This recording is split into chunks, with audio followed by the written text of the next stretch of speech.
দুধটা জাল হতে বসিয়ে দিই। দুধটা জাল হোক, তারপরে করব আলু আর ডিমের কারি। এই দেখো গাওয়া ঘি, এটা পুরো ঘরের ঘি, ঘরের যে দুধ দেয় আমাকে সেই বানিয়ে আমাকে দিয়ে গেছে, ঘরের ঘি।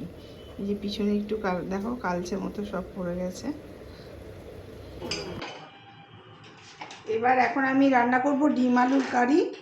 কড়া বসিয়ে দিয়েছি, কড়া গরম হয়ে গেছে। এবার সর্ষের তেল দেবো, সর্ষের তেল দিয়ে রান্না করব।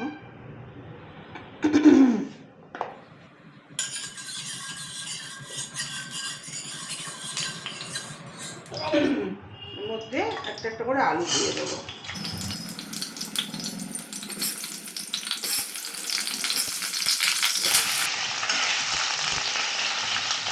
আলুতে একটু হলুদ দিয়ে দিচ্ছি। ঠান্ডা, এই গলাটা এত ভরে গেছে। আলুটা একটু ভাজা ভাজা হোক, ভাজা ভাজা হওয়ার পর আলুটা তুলে নিয়ে তারপর আবার ডিমটা দিয়ে দেবো। এটা দেখো লাল লাল করে ভাজা হয়ে গেছে। এবার আমি আলুটা তুলে নেব।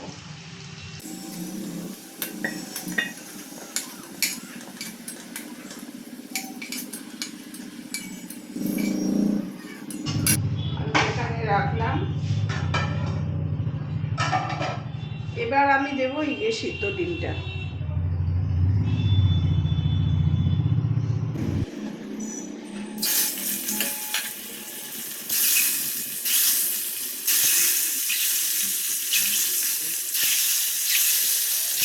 সিদ্ধ ডিমের মধ্যেও আমি একটু হলুদ দিয়ে দিলাম,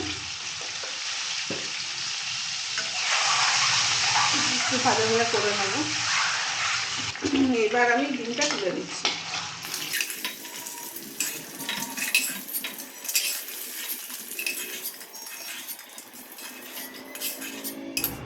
এলাচ, এলাচ দেখছি নেই,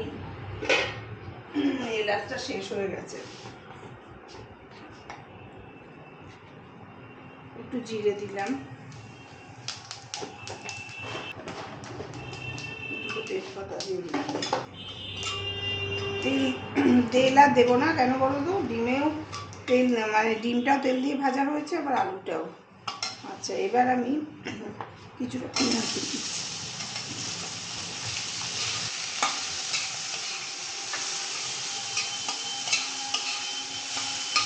পেঁয়াজটা ভেজে নিয়েছি। এবার আমি এর মধ্যে অল্প জল দিয়ে একে একে সমস্ত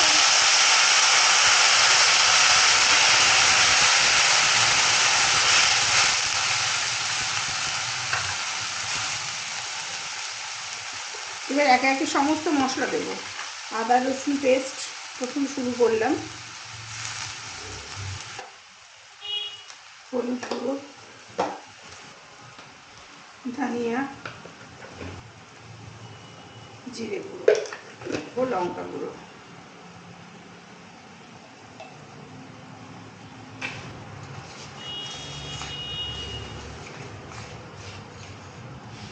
এর মধ্যে আমি আলুটা দিয়ে দিচ্ছি, কষা হবে মশলার সাথে, আলু সবই একসাথে কষা হবে। নতুন আলু তো সেদ্ধ হতে হয়তো একটু টাইম লাগতেও পারে, শক্ত হয়ে যায় ঠান্ডা হলে। চিনি দিয়ে দিলাম।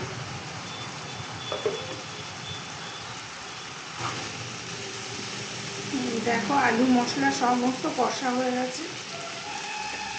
এবার আমি জল দিয়ে দিচ্ছি।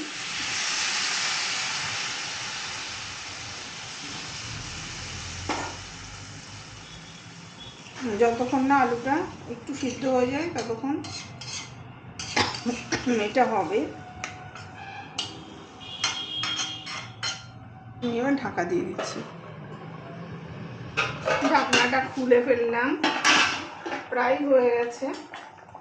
এবার এর মধ্যে আমি একটা একটা করে ডিমগুলো সব দিয়ে দেবো। ডিমগুলোও তো ঝোলের মধ্যে একটু ফুটবে। সরি,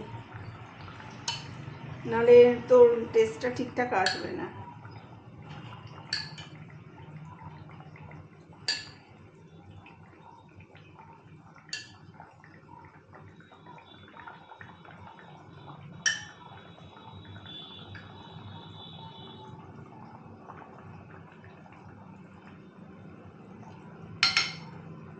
বাটিটা ধুয়ে একটু জল দিয়ে দেবো।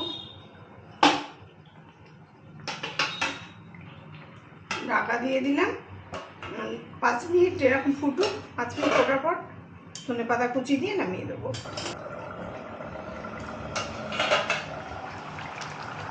ব্যাস এই পর্যন্তই আমি রেখে দেবো, তারপরে তো ঝোলটা একটু টেনে নেবে।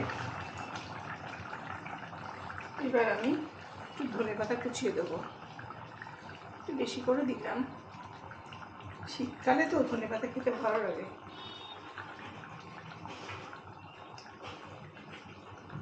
ভাত বেড়ে দিচ্ছি।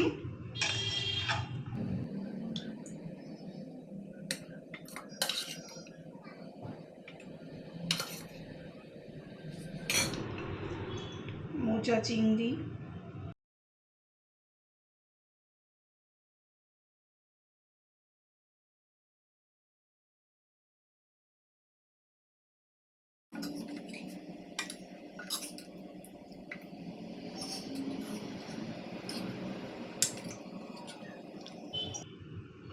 ডিমের কারি, এটা ছেলের।